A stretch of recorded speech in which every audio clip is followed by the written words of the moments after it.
One day, years ago, I was in the capital city of Bulgaria, Sofia.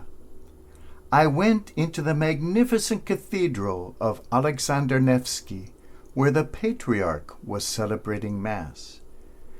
The cathedral is truly splendid, with gold domes and frescoes from floor to ceiling, wonderful icons, and a lot of incense, which the Eastern Church loves to use.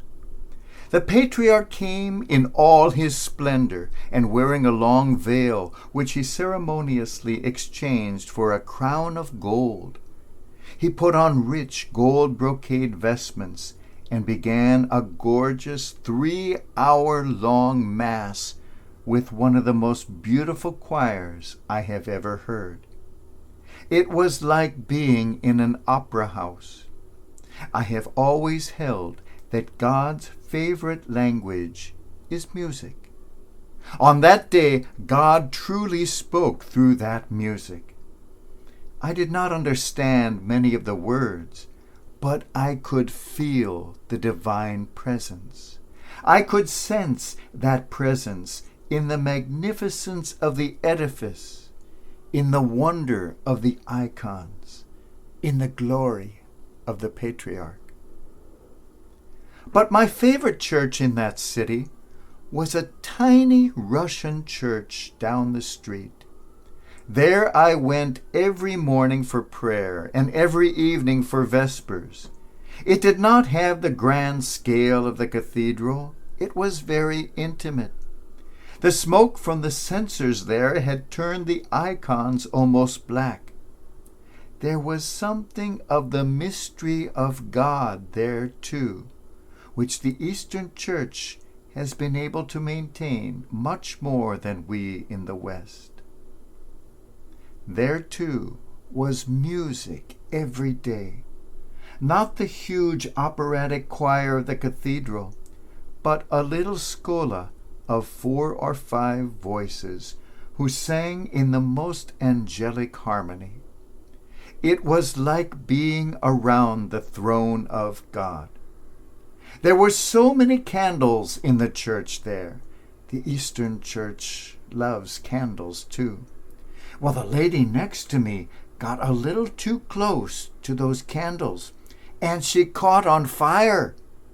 It was a good thing I, the former Boy Scout, was standing next to her and could put that fire out. That was the only time in my life that I was seen rolling around on the floor with a woman. The intimacy there between the small group of people gathered together in that church was where I most felt the presence of God. Oh, I could feel God's presence in the music. I could feel it in the divine liturgy. I could feel it in the icons and the vestments and the smoke and the candles. But where I most felt the presence of God was in the little group of people gathered together in God's name. Jesus tells us, "Where 2 or 3 are gathered together in my name, there am I in the midst of them." The presence of God is in the people of God. President Roosevelt occasionally used to attend a certain church in Washington, D.C. One Saturday afternoon, the telephone rang at the rectory.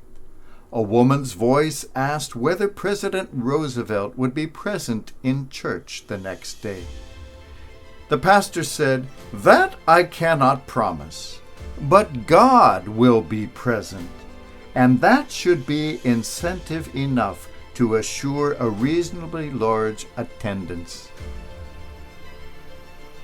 God's presence is what matters, not the presence of the bishop or the patriarch in all his splendor, not the presence of the gorgeous icons or even the magnificent choir, not the presence of the golden domes or the holy smoke, not the pews, the bells, the statues, the marble. The presence of the people of God is what matters. How beautiful to find all of you gathered, whether physically together or spiritually united. How beautiful to behold the presence of God. Where 2 or 3 are gathered together in God's name, here is God.